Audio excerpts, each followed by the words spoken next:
Welcome to another edition of the Good and Plenty Podcast. I'm your host, Jeff Goodman, and we have an outstanding show for you today, and it features Boston Celtics coach Brad Stevens.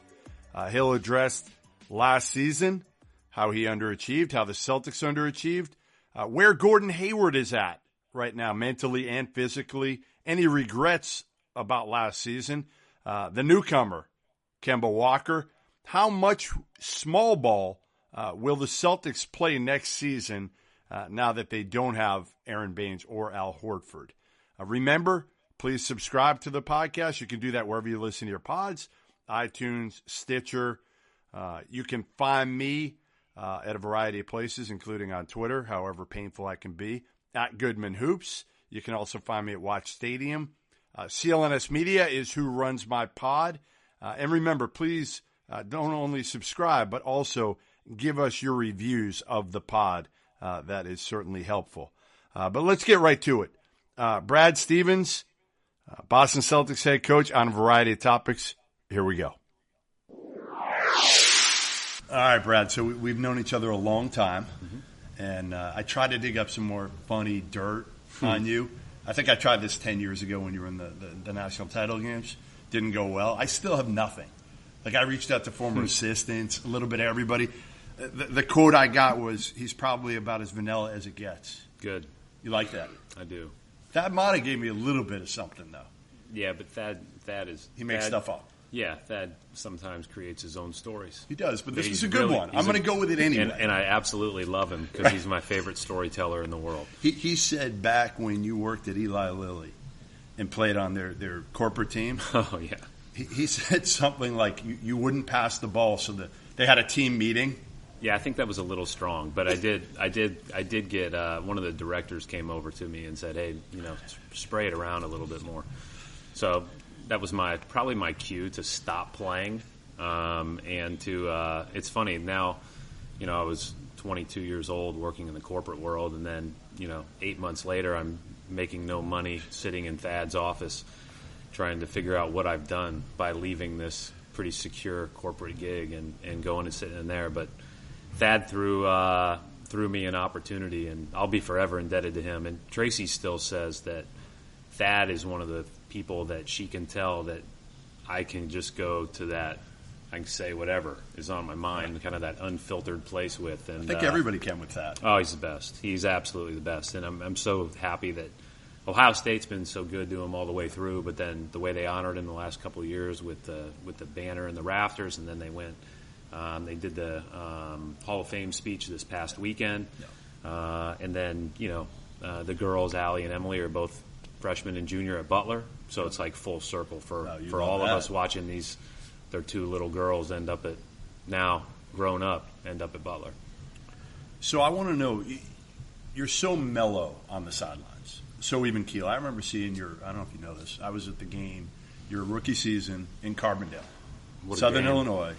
Maybe as good of a college basketball game in atmosphere as I've ever seen. Yeah. Because you know how it was then, Carbondale, Southern Illinois, like that place was crazy, insane.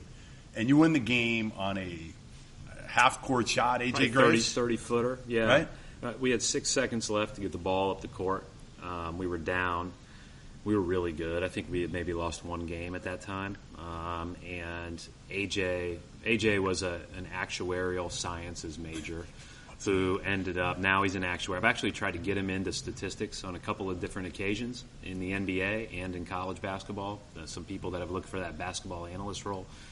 But I think he makes too much money to do that now. And but he was so smart because most guys would try to get as close as they could at that moment, and he just got as close as he could while still being open. And so he just pulled up from 30 feet, rattled around the rim, knocked it in, and just an incredible memory. That was a great moment. I mean, and beating that Southern Illinois team with Brian Mullins, and awesome. Who I think is a coach there now, right? Yep. Pretty special memory. You didn't react. I mean, there was nothing. Like, I look back on it, and you had no reaction, zero. Same thing, I was at the Gonzaga game. when you Yeah. beat Gonzaga. Same thing, nothing. Well, you have time to react later. You have time to enjoy But that how later. do you control yourself at that time of not wanting to jump around or Yeah, pump you- your fist or something? Are you thinking in your mind, I don't want to show them up? Or As no? a coach, to me, Jeff, you go to what's next. And so what's next after you win that game is that game's in the rear view. How do you handle the post-game locker room? How do you handle the next practice to get ready for the next game? You know, the Gonzaga game was, nobody talks about the game that followed, was at LaSalle, who ended up being a Sweet 16 team that year with Galloway and a couple of other guys that were really good. And they beat us on a last-second shot by Galloway at LaSalle. The high of coming down from that Gonzaga game was really difficult, and we knew it was going to be really difficult. And then you add in the fact that it was Chris Lowry with Southern Illinois, and it was Mark Few with Gonzaga. I knew those guys pretty well, and so you got to go walk across the court and shake their hand like that. Yep. You've been on You don't both wanna be sides of it celebrating. enough. Yeah. You've been on both sides of it enough, and you know. But don't get me wrong. You go back in like the Gonzaga game. I went back in my office, like kicked our feet up and said, "Can you believe what just happened?" And Were you the jumping Southern around? Illinois game. Were you jumping around behind closed doors at all? My jumping around days are over. And then the Southern Illinois game, Matthew Graves and I actually were recruiting the next day, and we stayed overnight. And so we actually went to the local BW3s and took our ties off and just sat there with a ton of people that must have been at the game but didn't recognize us. And we just enjoyed watching the highlights over and over and, you know, had some chicken wings. Are you this even keel? You got two kids. Brady's how old? 13? Brady's 13. He's an 8th grader. And your daughter? Kinsley, 10, 5th grader. All right. So are you this even keel with your kids? Or is it much harder to be that way with them? We talk about it a lot, you know, and I don't think this is something that – I think that I'm not as even keel as everybody's made it out to be. We've talked about it, like when – You drop a profanity or two. And inevitably when you have a 10 and 13-year-old that can see those memes on the internet, that's obviously a challenging parental conversation to have. Hey, Dad, why'd you use that word in that moment? Well, you know, sometimes that happens. And good news is sitting where they sit in Boston, they've heard it a few times. But the bottom line is that, you know, we do talk about trying to be as measured as possible, and we're so lucky. We've got two great kids, and you know, if they can learn anything from this whole journey, then hopefully that's a small thing they can take with them. Did you at all worry about last year with your kids? Because they had never been around you when you probably hadn't had. You've always overachieved relative to the expectations. Back when I knew you, Butler, and as they've grown up. Last year was kind of the first year that there was, I mean, kind of, I don't want to say a honeymoon period because you earned it. Yeah, but so last year people were taking shots at you a little bit. And sure, and you know, I asked on occasion. I wasn't worried about me. I wasn't worried about Tracy. I wasn't worried about any of our friends. You know, but I did ask, like, hey, at school, you know, is there any backlash or feedback? And you know, Brady's about 6 foot and he's 13, and so he told me, I'm kind of big for my age, so nobody really gives me too much, you know, crap. And I don't think Kinsley even knows if we won or lost. So, I mean, we have had so many games here, Jeff, where Kinsley stays in the family room the whole game, and then she rides home with me from the game and asks me who won. Come on. She does not care at all. She is there for the camaraderie of the families in that room and all the little kids and running around, and it's just a different focus, and it's really refreshing, to be honest. But it's funny because I talked to Richard Pitino when I first got the job about being Rick's son, and because I had young kids. They were 7 and 4 when we moved here, so it's been a little bit. They've grown up here now. Sure. And I think they've just kind of gotten used to it. I think the biggest challenge for Brady might have been like when I go to his games, you know, and you hear other coaches talk about that, but you know, he's gotten over that long ago, and now he doesn't listen to me anyway, so. Which is okay. I got a buddy of mine. I remember you were at an AU game of his a few years ago. You remember a kid from New Jersey that I kind of grew up with a little bit, and he said, you're just there. You don't say. I get as much as I can. I get to as many games as I can. I get in. I want to see them play as much as I can. I love soccer games and theater performances and basketball games, but you know, that's not my time to do anything but relax. And so I am just enjoying the game, and I do love like the interactions when kids come up, and because that's when you know like your work is somewhat meaningful, right? I got a good one for you for theater. We just saw my wife and I took my daughter, who's she just turned 16 2 days ago. Good luck, by the way. A daughter, when she gets a little bit older and likes boys, it's a totally different ballgame. I've heard. It's horrible. Yeah. Because on one hand, you want boys to like her, obviously, but on the other hand, you don't want boys to like her. So, like, you can't win. Anyway, we took her to a show right here at Harvard called Six. Really entertaining. I knew nothing about it. What was it about? It was kind of like, I don't want to say like Hamilton, but it was in a sense that they chose to, it was about 6 wives of a king years ago, and them kind of spoofing it and trying to make it current and singing current songs. It was entertaining. It was lively. It was really good. And I've seen everything. I mean, you name it. Like even before my daughter became a theater girl to some extent. So it was good. I would definitely recommend it.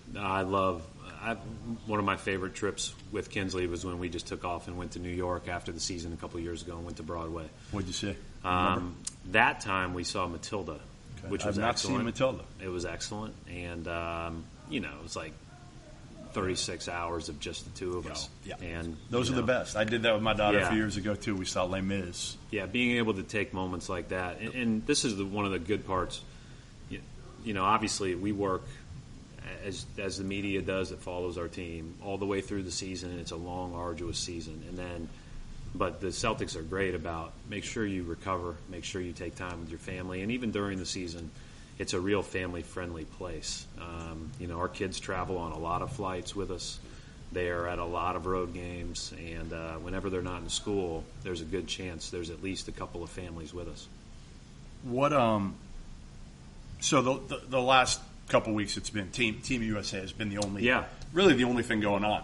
Yeah, I assume you've been getting up early. I've been watching up early. These games. Yeah, so we have maybe our training camp invites, 2 ways, and roster players that aren't involved in anything over in China have at least been through at different times, and some of them pretty consistently here already working out. So we've been here anyways, and so it's been a great summer. And then to me the icing on the cake has been watching all these international games. From a basketball coaching perspective, it's the best. Yeah. FIBA is awesome.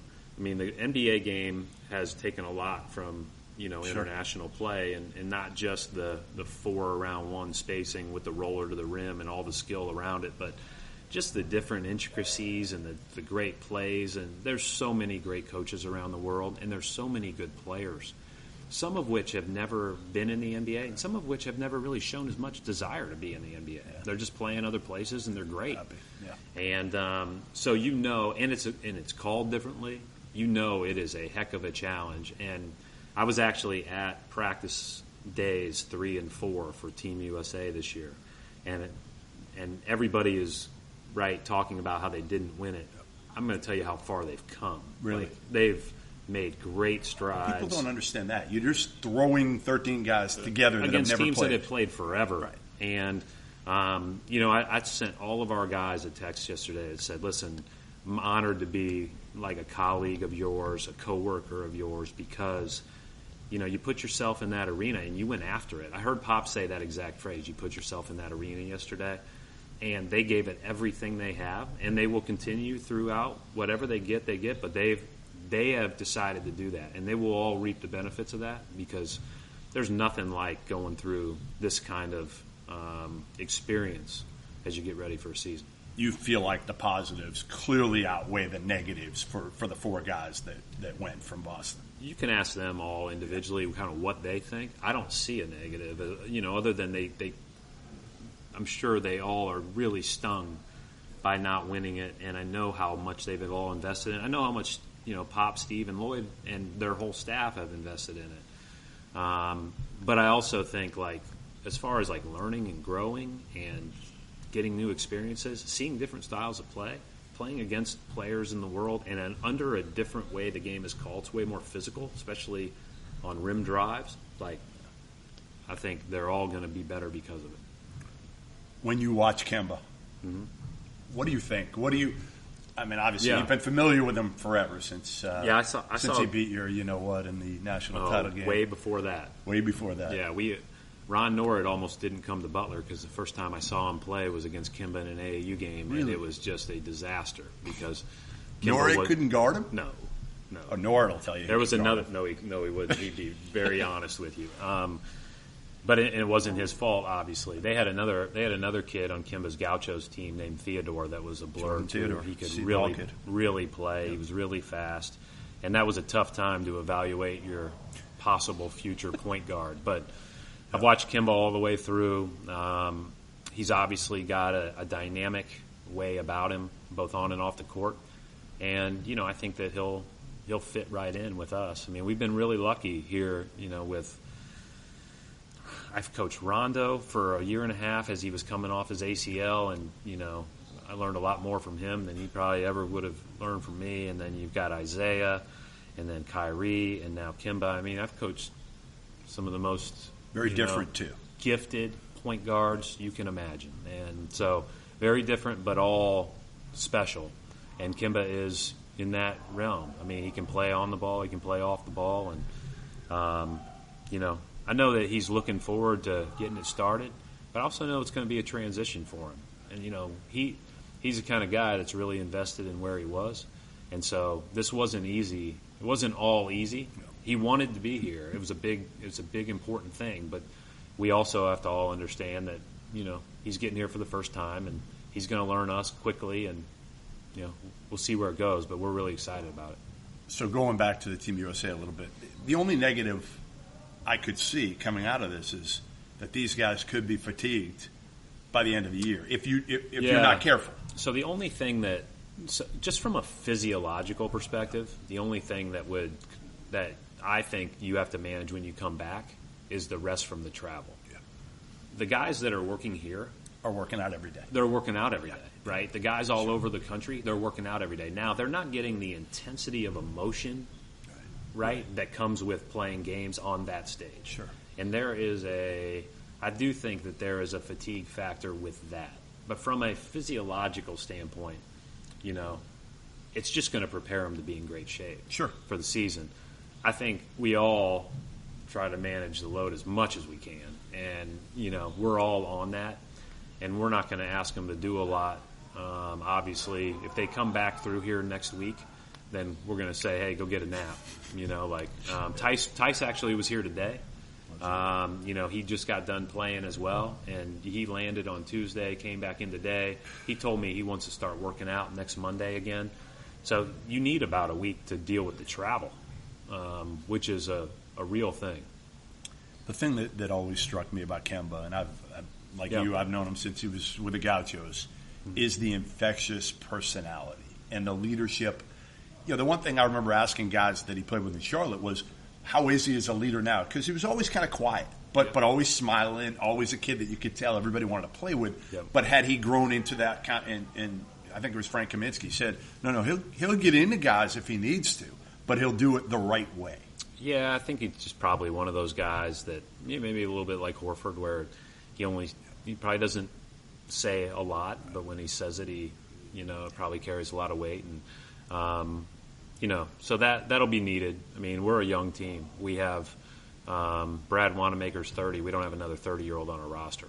So it's a good opportunity for all these guys to develop as, in their own leadership ways. And there's no question the whole team will look up to and want to learn from Kemba. I know this is a vague question. What did you learn from last year? What was the thing you learned the most? And I don't know if it's how you'd manage differently or anything. Yeah, and I've said this many times. Yeah. That was a well-intentioned group that we didn't fit, and we all take great responsibility for that. There should be nothing more than collective responsibility. The thing that I learned, and it was really good to go back, because tactically you say, okay, what would you do different? Even from a rotation standpoint, what would you do different? From a, how you handle certain situations throughout the season, what would you do different? And some of that stuff, there might be a thing or two that stands out. But what I really came to is that the reason why it's special to coach where I did it first, Indiana, was because basketball mattered so much. It's where I grew up. I grew up living and dying with every IU game, with every Pacers game, with every game in my area. As I moved to Boston, and it's probably a little bit more equal for all the sports, right? There's huge hockey people, sure. There's huge football, huge baseball. Maybe basketball at times has even been maybe fourth out of four, but it's also been first, right? That's right. They rotate. But the deal is there's a pride about our professional sports teams. And so the thing that I took with me and just kind of, that has really driven me all summer is, teams that compete with togetherness and unreal effort are, our fans really appreciate. And I just want to make sure that we can be a team that our fans love. And that's what I've tried to focus on our whole summer. Like, take all the other goals out of it, take all the other stuff out of it, because I appreciate, we appreciate. You've always, every team you've coached. And we appreciate that responsibility. And I do think, even though last year didn't go as well as we would have liked, I think we've learned a lot. We can move forward from that. But it's really important to me. And I think that's what, everybody confuses tradition with, your culture's always moving. It's who's in the room. It's what's happening around you. It's all that. But the tradition is proof that it can be done. But sometimes I think we get so caught up in that banner thing that we need to take a step back and say that the big purpose here is to make sure that we are doing everything we can to represent ourselves well and our region well and our city well. And I've felt that responsibility at Butler in Indianapolis, and you feel that here. I mean, when you put on a Celtics uniform, you feel that. And I think that's a good pressure. So the pressure this year, or the expectations, not quite as high as they were a year ago. Unless I define it like that, and then it's real. And that's what we want. Yes. But those are controllable. But you feel like looking at this team and the construction of the roster, the chemistry is good, that there's no reason you can't compete at the highest level. I don't ever look at it that way. If we can be the best we can be every day, everything else will take care of itself. Then we'll have a chance to maximize ourselves. And that's it. I've been fortunate in that, and I think this is my 13th year, and in 12 of them, we've had a lot more good. I mean, it's been an unbelievably, lucky run. But at the same time, you're always brought back to, why do you do it? And the purpose for me is that I got into it because I want to be a part of a team. I want to compete. And I think that's what this city appreciates. And again, that's the expectation for me. All the other stuff, people can talk about. That's not my. Get the most out of this team you can possibly get. And that's what you should do every year. Right. That should be it. Today's show is brought to you in part by BetOnline.ag. Football season, it's finally underway. BetOnline.ag is the only place you want to go to cash in on the gridiron this year. Bet on every spread, every money line, all the overs, all the unders. Take a shot at who's going to win the Super Bowl. That's obviously a regular one, but Patriots right now plus 450 after adding Antonio Brown. Remember, BetOnline.ag, they've got everything. You can make custom player props, pick any player, any stat, any game. BetOnline will give you a line for it. Ridiculous. Absolutely ridiculous. Get in on the action today with CLNS's sportsbook partner, BetOnline.ag. Get a 50% bonus in your first deposit of $55 or more. Use the promo code CLNS50 to qualify for the bonus. Again, that's CLNS50 at BetOnline.ag. That's what Kobe's trying to do with his 7th grade girls team. I've very. Me too. I haven't paid attention. Me either. I just saw the tweet and kind of laughed at it a little bit. I didn't even see the tweet. I took Twitter off my phone 4 years ago. No Twitter. I have it on my iPad, which I never take on the road. Check it occasionally. But, so how do you find out about who tells you about news? I haven't even changed anything about it in the last 4 years. I mean, it's hard not to know about the news. People telling you all the time? We have 6 PR people on our staff. The players are all talking about. We've got 85 TVs in here. But are you the last so one? It's like, hey, are you the last one to find walk out? by this TV where somebody's killing us, and this TV where somebody like, hey, you know that? Can we put something else on? I guess we can only play so many games from, our good times. How do you keep up with everything else? Oh, Tracy tell you? My kids are on it. Yeah. Yeah. Is Tracy still your agent, effectively? Or have you actually hired an agent now? I have. I've always worked with a company that's been great with speaking when people ask to speak, but I do that so rarely now because it's just like every waking minute that I have available I want to spend at home. And so, at Butler I got to the point where I wouldn't accept speaking engagements that happened after 6 because I wanted to be home for dinner. I would do breakfast or lunch. And now I just do a lot less of that, and I really want to take the time to enjoy these years with my kids because again, the season gets crazy. Yeah. But as far as I don't have an agent for basketball, so there's no, So if Danny comes up and says, "Hey, we want to redo your contract," or Wick comes in like he did, a couple years ago, said, "All right, cool, thanks, I appreciate it," and then I've never gotten into the back and forth. Just listen and. I'm lucky to do what I do. I'm way overpaid. They couldn't not way overpay me, so it's just like I'm not going to haggle over stuff that you're just blessed to be able to do. You could actually be working for a living, right? Yeah. Well, I would say I think the one thing that you learn is you just it is just a game, but there is again that responsibility of feeling like you're impacting your community in a positive way. Yeah. So no doubt. I've been really pleased with the teams I've coached at Butler and here that I've never felt like we didn't care about our communities we were in and that it wasn't really important to do right by it.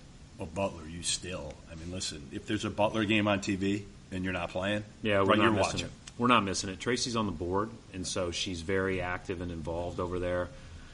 Barry Collier's still the AD. Thad moved right down the street. He goes to all the games. He sends me a picture of him with his I probably can tell. He usually sends me a picture of him and his Miller Lite, which they started selling at Butler. Dipping too? No more dipping? At least I know when I'm done doing this, I can just go join Thad at Hinkle, and we can just watch games and be up in the top row. Just hopefully you'll drink like Sam Adams at least, not Coors Light. Complaining about Laval, who we both coached. So that's right. No, you can yell at him. That's right. Get on him. And we're thrilled with how the program's doing and the school, and it's been amazing. The Big East transition's been awesome. They've handled it just no doubt. It's been a charmed existence. Well, think about where you went from, right? Yeah, Horizon, A10 to Big East, and how many schools can do that and still be successful? First year I got there, I was the volunteer, and then Thad hired me as a DOBO and director of basketball operations, and we hadn't won an NCAA tournament game in 39 years, but we were coming off of coming close against Florida when Mike Miller hit the little floater. And so I joined the following year, and then we drew Wake Forest in the first round, and we were winning 43-10 at halftime. And you talk about pressure. That's pressure. Yeah, you walk in the locker room, now you can't do anything but blow it. Right. There's nothing you can do except totally blow it. And Thad's first question to the staff was, "Is that score right?" What do I say? Typical Thad, right? And then we just hung on. And then, unfortunately, that might have been our first Sweet 16 opportunity since the 60s. But we played your alma mater with Gardner and Gilbert Arenas, Richard Jefferson. Luke How Walton, talented were they? Yeah, Luke Walton was barely on the scouting report. He was a freshman. Sixth man, right. Yeah, so maybe eighth man because they had Ederson coming off the bench. They were special. Yeah, Gene was a killer. Yeah, so they were really good. But from that point on, to think about the Butlers, where we all got to live, and then being in the Big East, growing enrollment, building new buildings, just unreal. I remember having breakfast with you a couple times at Butler. And one time, specifically, you were telling me about this kid we signed, and nobody really knows about him, but I think he's going to be pretty good. He's a tennis player, and I'm like, who? Like, yeah, kid Gordon Hayward. Yeah. Didn't play AAU at all that summer. Didn't play that summer at all? No. Decided to come to Butler because I think he felt most comfortable there. His twin sister came as well, and it was just we were really lucky because Purdue and Michigan got in a little bit later. We were there, and then, Purdue was where both parents went. But, Gordon just felt a little bit more comfortable. I'm not so sure that he wouldn't tell you now that he wasn't sure, or I don't know that he believed he was a Big Ten player. Really? Which is interesting when you look at him now. And then Michigan, I knew we were getting him because his mom emailed me before they went to Michigan and said, "Don't worry about this. I'm making him drive both ways." So really? It's going to be a 4.5-hour drive. Right, he's not going that far. I told her the best way to get to Ann Arbor was through Cleveland. So that was a little bit longer. Nice. So Smart man. Yeah, there you go. So we were lucky to get him. How's Gordon doing now? I mean, a year ago to now, and I know he's been here. Good. He's been here a lot, right? He's worked playing against hard. the younger guys. He's worked hard. He's been here all summer. He made it a real commitment to be here. And, guys have worked all over the country, and so, everybody's working. And everybody's preparing, but the way that Gordon chose to do it was stay here, work with our coaches and our strength people, and we have so many guys that can get on the floor and help out in drills and do those kind of things, and we're limited in playing only 3-on-3 with our players by the NBA rules right now. Now they can go play open gym 5-on-5. We just can't coach them through it. We can be there, we just can't coach them through it. And he's been here for everything, and you can tell his voice is like growing, and he feels more comfortable. And it was a transition to choose to come here from Utah, goes through the injury, and then last year choosing, he tried to fit in, and obviously there was a transition back to feeling good about how he was playing, but was playing well at the end of the year, and then has put in a great summer of work. You never predict how a year is going to go, but he's earned a great year. How hard was it for you last year watching him and trying to coach him, because you wanted to get him to where you knew he could be? You try to have empathy for everybody on your roster, what they're going through. So, and everybody had their own things. And last year was like the height of it from my experience, right? You had guys that had to take a back seat that were, the year before asked to do a lot more because of injuries. You had two guys coming off injuries that are both great players. Like, there was just a lot, and, you feel empathy for all of them in that situation. How much will you go small this year? No Horford, no Baines. I know you got some bigs, but have you started to think about that? How different when you say you'll small, play? like, what do you mean? Jalen at the 4? Oh, yeah, a lot. Right? I mean, sure. is that going to be the biggest You can difference? call Jalen the 4, Tatum the 4, Gordon the 4, Smart the 4. Yep. Yeah, we'll have those guys in at the 4 a lot. I mean, Cantor's your 5, and the new guy you got. No, we've got 4 5s that I think are all guys that can impact us. Cantor can do so with his scoring and rebounding. Tice plays with great energy, his ability to get to the rim. He's our best at finding people to screen in the full court, which I think is really important when you got a guy like Kemba. When you look at Kemba's numbers with Cody Zeller, Cody was always hunting him and finding him. Tice has a lot of very similar thoughts in transition with how he sets screens. Poirier has grown up that way as well. And then Robert's had, I'd say if Gordon's been here the most, he's been right there with him. Right. And so, that's Robert is a guy that, we have high expectations for, just from the standpoint of he just keeps growing and getting better. And so that's encouraging, but there's a lot to be sorted out amongst those guys, and there may be different guys on different nights. How different do you want to play with you have to play the team different. You have? Kemba, you got to tailor to your personnel. You've always done that. Yeah, the biggest difference is not having Al at the 5. You're not playing with a 5 at the 3-point line as much, as a spacer or as a ball handler. So, there's a lot of things that we're planning on doing once training camp starts that will be focused on letting our bigs play to their strengths, and that is getting them to the front of the rim. We've got a few guys that can catch the ball at 12 feet, 12 and a half feet, and dunk the ball. We have guys that can run. We have guys that can, put pressure on you with the pass. So we have to play to those strengths. Cantor can put pressure on you as a post-up. So can he shoot it? He can shoot it fine, but he's never going to be a volume three-point shooter. But we never thought Al would be. Listen, if you had told me Al would be a 3-point either, right? You're giving Baines the. Well, Baines came in. Our first workout with Baines, it was like during this time of the year, and I was out there just one-on-one with him, and I had him shoot a bunch of pick and pop like 2s every analytics guy would probably hate me for the rest of my life. But he hit 30 of 34. Did he really? And I'll never forget. I was like, Aaron, go stand behind that corner three for a second. And he hit it 5 out of 10 or whatever. And then now in the freaking World Championships, he's killing. And he's like, he had a 4 for 5 game last week. Yep. But you know what? 2 years ago, I think it's a big his development in that area helped us beat Philly. Because a lot of times we put him in the corner and ran the action with whoever we wanted to. And, Embiid had to come out. Either was going to stay in the paint or come out. And by the end of the series, Baines is 5 for 11 from 3 and has made it a decision. At the end of the day, what you're trying to do is create some indecisiveness. And he's made it a decision for Embiid to come out or not. And, by the middle of last year, I was calling him Corver every time I saw him. And he was, what a great guy. But, that was a hard part. We lost some great guys. Kyrie, Al, Baines, Terry, and Marcus Morris helped us win a lot of games. Do you see playing faster with Kemba in terms of Kyrie was more of a guy that liked to play in the half court a little bit more? Do you see playing faster with Kemba or no? It's so interesting because the speed of the game by number of possessions has just jumped up exponentially in the past 20, 15, 10, 5 years. So every team is playing way faster based on the way the game is used to be played. Right. Do I see us being like, the Loyola Marymount of the 1990s? No. But do we need to play up the court with great pace? Heck yeah. And the other part of it is we're small.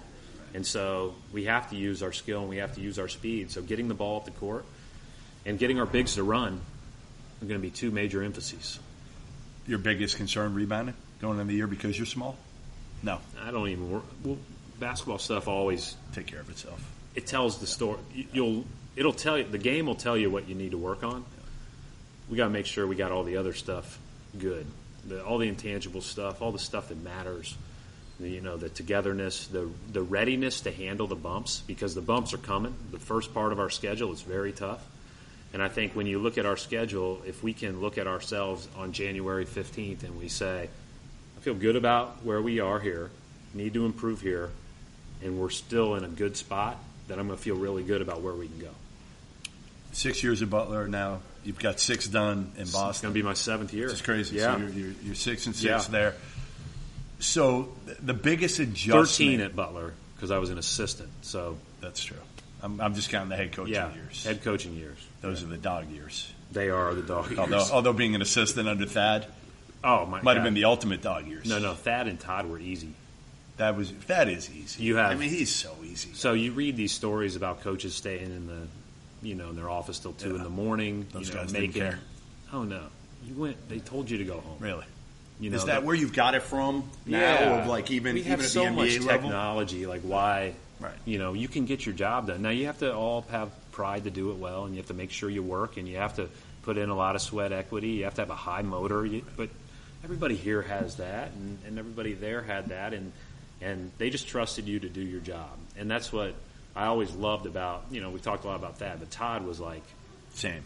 Todd was incredible. Todd's just so low key. He was great, and I've learned he would be the biggest influence on my coaching life by a mile. Really? Yeah, and it's not because I haven't been around great people. It's just that him at that time in my stage when I was an assistant and the different ways he looked at it. My favorite Todd story in practice, and and I've told this before, but we were tied 19-19 one day in the early 2000s, and we had a super competitive team. Team ended up going to the Sweet 16, and in that practice, he had split the teams up. Starters and subs were all mixed up. We played like an 8-minute game. We were tied 19-19, and at the end of every practice, he says, circle up. That means the practice is over and stretch. And so 19-19, clock hits 0, and he says, circle up. And I'll never forget Joel Cornette, who unfortunately we lost a few years ago to a heart issue, comes up to me, and he's pissed. And these are the most competitive guys you've ever been. And he's like, does he know the score? And so I'm pissed because I'm a 25-year-old you assistant. Want somebody to win. Right. This is my head coaching game. Right. I'm coaching one of the teams. The other coach on the other side's pissed. We're all mad at Todd. Finally, as they're stretching, everybody's fuming, mumbling under their breath. Now, they would never say a word to Todd. He was almost like the fatherly figure that they respected so much they weren't going to complain to him. So I got all the complaining. And I walked up to him. I said, "Did you know the score?" And he goes, "Oh yeah." He goes, "Wait till you see those guys tomorrow." Very smart. He left the teams the same, and the next day, killing each other. I mean, they walked into the locker room killing each other, talking. They were ready to go. They saw the teams on the wall, and then they went at each other. And you didn't even think about that as a 25-year-old at the time. No, I would have finished the game. Right, of course. And if I tried that here, no way. Oh, I'd be done. They would have played. They'd play without you. They would have just said, "All right, you go to your office and do what you want. Right. We're going to finish, right?" But that's that's pretty good. The Butler. That was an amazing story. I'll never forget that story. Awesome. And that was the way Todd operated. And it was, if you say do something one way, he'd ask why. Didn't just do it. Yeah. Why call a timeout here? Why take a guy out with 2 fouls? Why? Which is what you do now. No, Which you have to be drilled to think that way. And I really respect him for that. You've told me that one of the biggest adjustments going from college to NBA is the fact that your phone doesn't ring much great. At all. Like you drive home from practice and you're looking for people to call, right? I'm either I'm looking for people to call, or I'm like listening to podcasts. Like, I'm all over podcasts, and no offense, but like very few basketball. Like, what are you listening to? What's your go-to podcast? I love Gladwell's. I love revisionist history. I've enjoyed different ones. I like Michael Lewis's Against the Rules stuff. I thought that was really good. I mean, there's all kinds that are on there, and I'll do like a story or like chills. What's that? I'm getting the chills right now. It's sometimes in Boston you have 45 minutes on your drive home. Unfortunately, 45. 2 miles. Yeah, that's right. More than that. That's right. You didn't have that in Indiana quite as much. What's the other biggest adjustment going from college? Like for college coaches, the lack of practice time is the hardest challenge. So who was I was talking to the other day that told me they had 120. Oh, Beeline said in 1 year he had 120 practices right before they played the national championship game. And I told him last year when we were getting ready to play Game 7 against Cleveland, on May 27th, we were on our 57th practice or something like that, right? Something like it was double the amount of practices in college for half the games. And I think that so you have to learn through film, you have to learn through walkthroughs. Your hotel lobbies have to be great places to be able to think the game and translate to the court. And you have to be able to adjust on the fly in games. And so I think if you go into a great game plan in college, you can usually ride it for 40 minutes. Here, you better have B and C ready. Really? Because A is going to work for a while. Yeah. And then can figure it out. Yeah, and certainly over a 7-game series, there's plenty of adjustments within that you have to make. But that would probably be the biggest difference. And the schedule is just like, it's really insane. Until you go through it. But the summers are good. They're great, but until you go through it, I don't think you have appropriate amount of respect for the players, what they're going through. For them to get up and play every night is the most unreal thing, because they are giving it their all. The travel's tough. You're moving on to the next night, and there's a lot of expectations on them every time they take the floor. And so until I got a chance to really live that, you will never hear me say anything about how much they have to give, because what they're being asked to do is incredible. And from a coaching standpoint, my first year in March, I was dead. But we weren't very good, and it was hard. You wanted that one over. No, but I really wanted to learn a lot more. I was mad at myself for not doing a better job with that team, and I learned a lot that off season to get ready. And we've been lucky because from that point on, we've been in the playoffs, and it's been a really fun run. If you would have told me 6 years ago that we were going to, in year 6 be a second round exit near 50 wins, I probably would have said that's great. But obviously, that wasn't the case when we looked at the last year in a whole, especially coming off the 2 Eastern Conference Finals before that.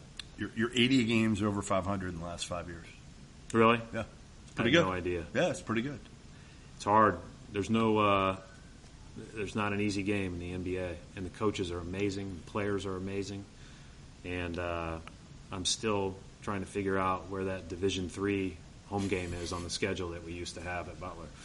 I still tell people, and maybe I'm crazy here, and I'm not trying to get LaVell Jordan fired by any means, but I say, like, when you're well, like you 60, because I know the board and I know that everybody there. No. And I know this. I'll raise hell if that happens. He's the best. We're really glad he's there. My thought was your final job.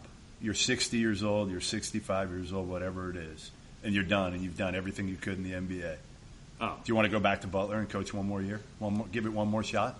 Or are you done? No, I think I love watching. The best thing about Butler is knowing it's going to stay in that Butler group, and it's somebody else's turn. And so, like, you know, I loved coaching at Hinkle. I loved coaching at Butler. But, you know, when LaVall decides that he's ready to be done and somebody else wants to do it, it'll be part of that group. And we have so many young, capable people in that group, and, you know, and they're all over the map coaching right now. But that's one of the reasons why we were good. We had a ton of coaches on those teams. And the guys that aren't coaching played at a pretty high level or are doing other things at a pretty high level right now. Yeah, you got Norred, you got a bunch of guys coaching. I mean, you got all of them. I think Matt Howard should be a coach. Although he'd be kind of a little crazy. I'll let Matt answer where he wants to be as coaching, but Matt job shadowed me for 3 weeks last year. Oh, he did? And he chose to go into financial planning. So I think that ultimately that'll tell you at least what his experience was like with me. Couldn't do it. Couldn't deal with you anymore?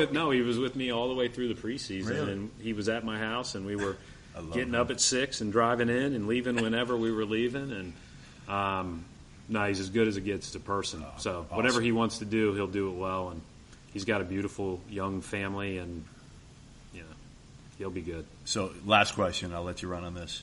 I know you still play, you know, some of the pickup games here, the coaches' games.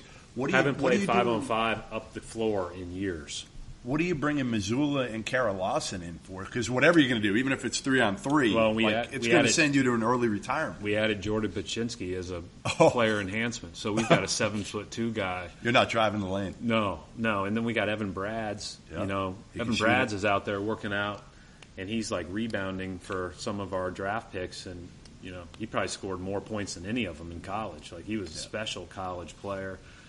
We've got all kinds of good players out there to help us with drills. Tony Dobbins was a great player at Richmond and played all the way through overseas for 14 years. In fact, one of his last coaches was Collet, the French coach for the national team, who's going to be coaching the Final Four tomorrow. So, small world. This is good because now Austin will be humbled a little bit. We have a lot. There's a lot of. Anytime you want to be humbled, get on the court with one of our players.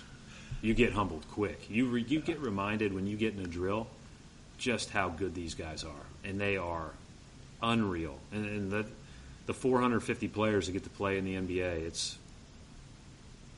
you look at a guy like Shelvin Mack who's not in the NBA anymore, and that's kind of a reminder of how good the NBA is. Yeah, and because he's a hell of a player. And Shelvin and I talked a lot about as he was deciding what to do, and he had a couple of things that he could have done and been in the NBA, but he also was he was interested in living abroad, really, and playing for Ettore in Milan. And you know, it's interesting. One of our discussions was he wants to be a coach, and so if you want to be a coach, go see something different. Absolutely. And so, what a great thing for him, and I think he'll have a great year for Milan. Well, listen, I appreciate you doing this. You got another 2 weeks before it really gets going. Yep. So enjoy the rest of your summer. No, I appreciate it. Thanks for coming over and doing this here. It helps me not to have to go anywhere. Listen to another podcast and drive 45 minutes. Better keep listening. Yeah, listen to your podcast. There you go. That's right. All right. All right. See you guys.